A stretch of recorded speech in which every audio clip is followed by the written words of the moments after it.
Hello everyone! Today I have this golden Santa statue that I will be giving a makeover. We actually bought this Santa last year after Christmas, and he's kind of just been hanging out in our bathroom ever since because no one's bothered to move him. Santa has seen some things. But the only trauma he has to endure now is my crafting table. This guy is giant. He's probably the biggest thing I've ever painted. I definitely know he's the biggest thing I've ever painted on the channel. Look at him compared to the witches that I painted in the last video. I thought they were gonna be too big to fit in frame, but this guy takes the cake. Santa here is completely pimped out in a solid gold suit. What do you guys think? Drip or drown? Bro even has his gingerbread house iced up. Santa is battery powered and has lights all throughout him, as you've probably noticed. Here's what he looks like all lit up. We bought Santa from a discount store, and whoever put the sticker on decided to use packing tape, which left us with some nasty residue. No worries, I've got some Goo Gone that should take care of it.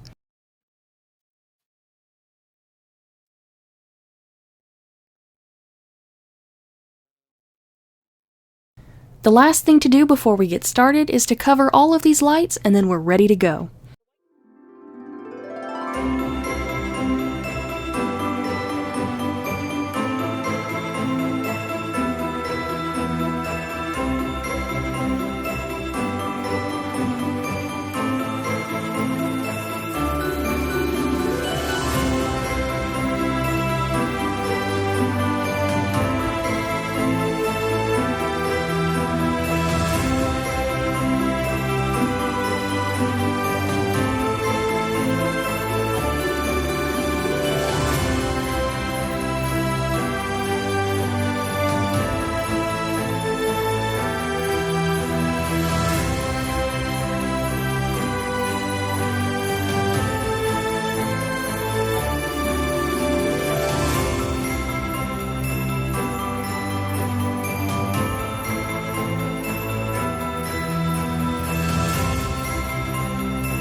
He's got some tiny details that I tried to work around at first, but I wasn't able to get good coverage, so I just went ahead and painted over them.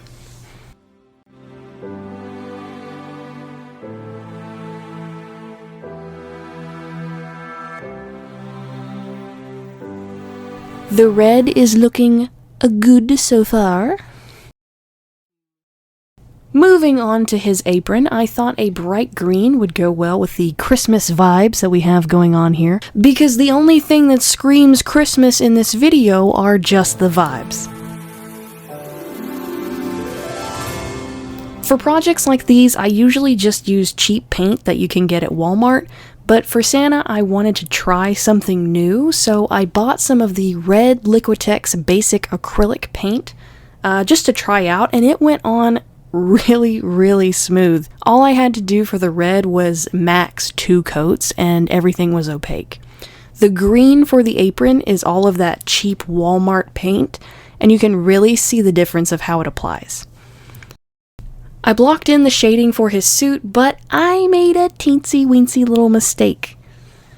I worked on something else and let the shading dry so that when I went back to blend it, it was very difficult, so don't do that. It's a bad idea.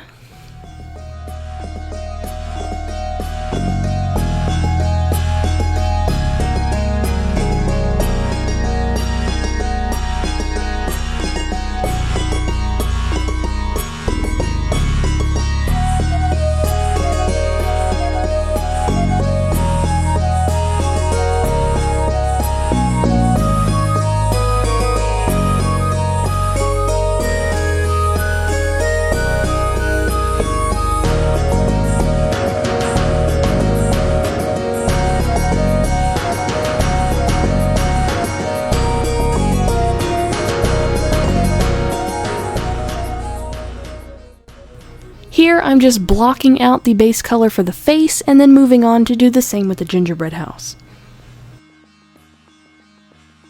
I've already complained enough about cheap paint, but my god, this brown was basically just spitting in my face with how awful it was to work with.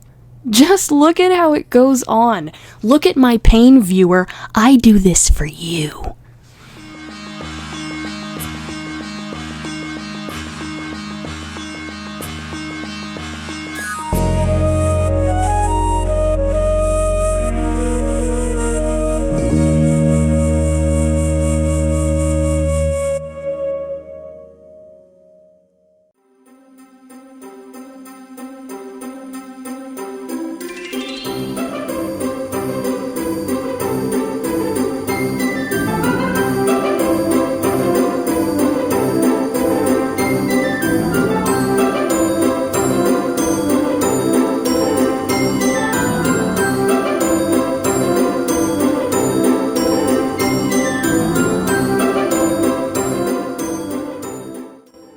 I wanted the gingerbread house to look as close to gingerbread as possible, so I'm taking a very frayed paintbrush and dry brushing / dry slamming different shades of brown paint onto it over and over in order to get that good cookie texture. Here is where I decided to repaint the apron with a brighter green. I used the original green as the shading, and the cheap paint and the Liquitex really don't blend very easily together, so I had to mix some of that Liquitex green in with the dark green just to make blending even possible. It's a very good thing to keep in mind if you are deciding to switch up your paints for something just a little bit better. For the detailing on the apron, I'm going with gold because I kinda liked gold on Santa to begin with, so this is like a weird homage to the original design. I was afraid the gold paint would need several coats if I just put it on top of the green, so I took an X-Acto knife and gently scraped off some of that green paint. Later I found out that I could just glob on the gold paint and then I didn't have to do any of that at all.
The apron is complete. I'm glad I went with the gold. It looks really nice.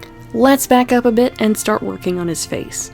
I did a lot of back and forth when it came to his face. I didn't really have an idea, so I kind of just jumped around until I got somewhere that I was happy with.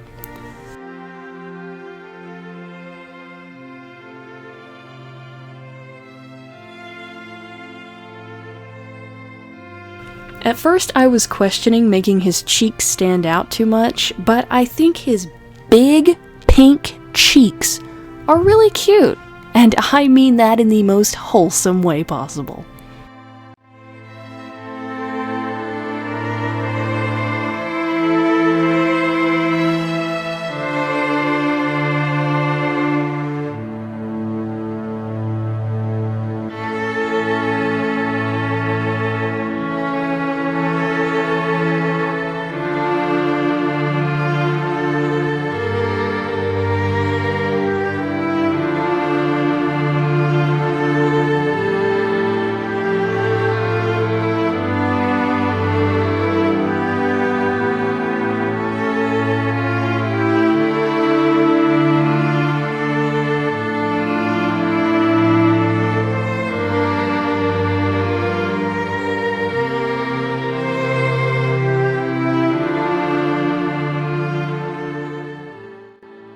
his face turned out a lot better than I first thought it would, so yeah. For the gingerbread house, I started by cleaning up all of that white frosting, and then I went in with a white Posca pen and colored some of the finer details.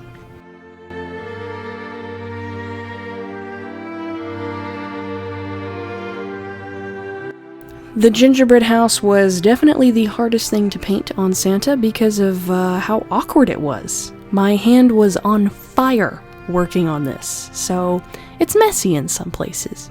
I wasn't actually worried about being too concise with the details because, I don't know if you know this, but building a gingerbread house is not the easiest thing in the world, even if you are Father Frickin' Christmas. Also, the peppermints on the house hold some of my biggest pet peeves. There isn't a correct number of slices for the colors to be evenly spread, thus causing either two reds or two whites to be right next to each other. This is for every peppermint on the house. I think somebody needs to have a chat with those sweatshop kids working on these things.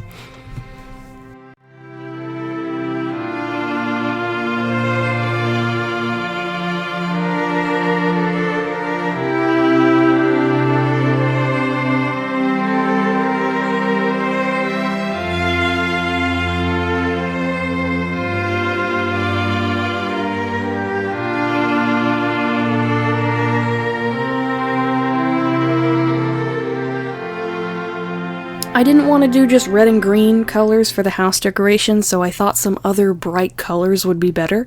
I figured pink, blue, and purple were kind of good seasonal neutral colors, plus I liked them, and I make the rules here, so yeah.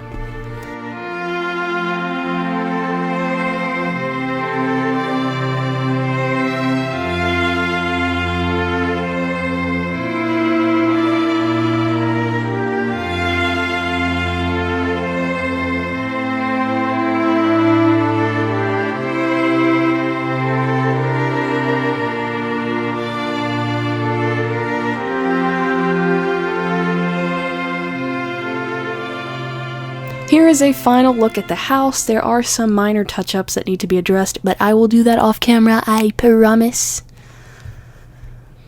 Right now, we need to focus on the tinier details of Santa's coat.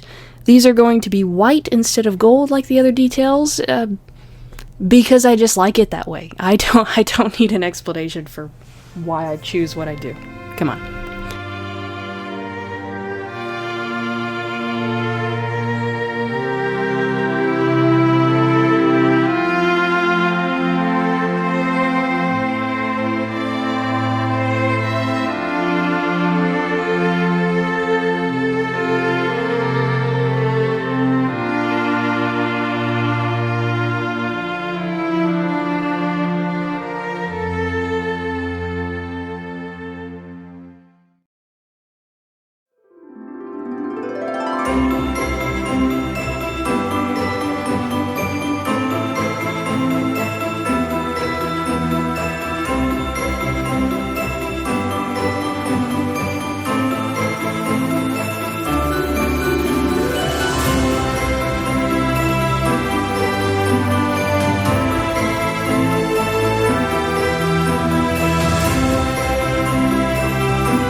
Gold wasn't the only original detail that I liked. I picked up some pearlescent paint to keep for his gloves and the rim of his coat and hat.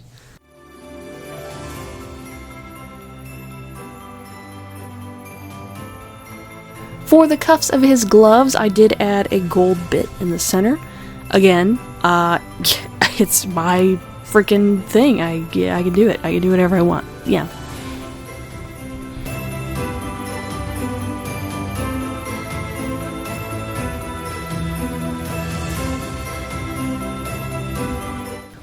His beard is extremely detailed and kind of intimidated me when I started working on this project. I want the shading to bring out all of the detail in kind of a cartoony fashion. There are so many nooks and crannies in his beard, and I really wanted to show the depth of the hairs as best I could. I started out by sloppily blocking out where I wanted the bulk of the shading to go. After I added the light gray, I went back and added a darker gray to give some extra depth, and then brought the white back out to cover the parts that would see the most light.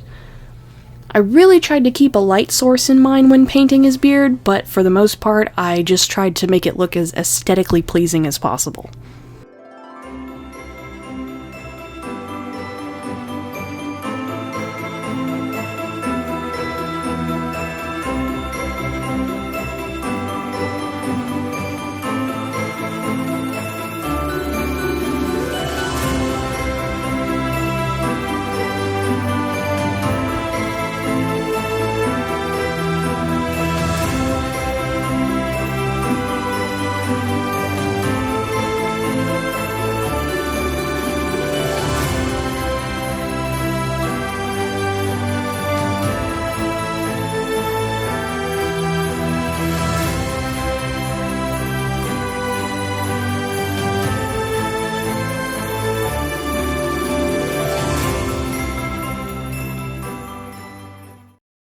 After his beard is complete, Santa is officially done. The last thing to do is remove the tape from the lights and see him in his full glory.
I was almost questioning giving this Santa a makeover because, in an odd way, I really liked the gold Santa.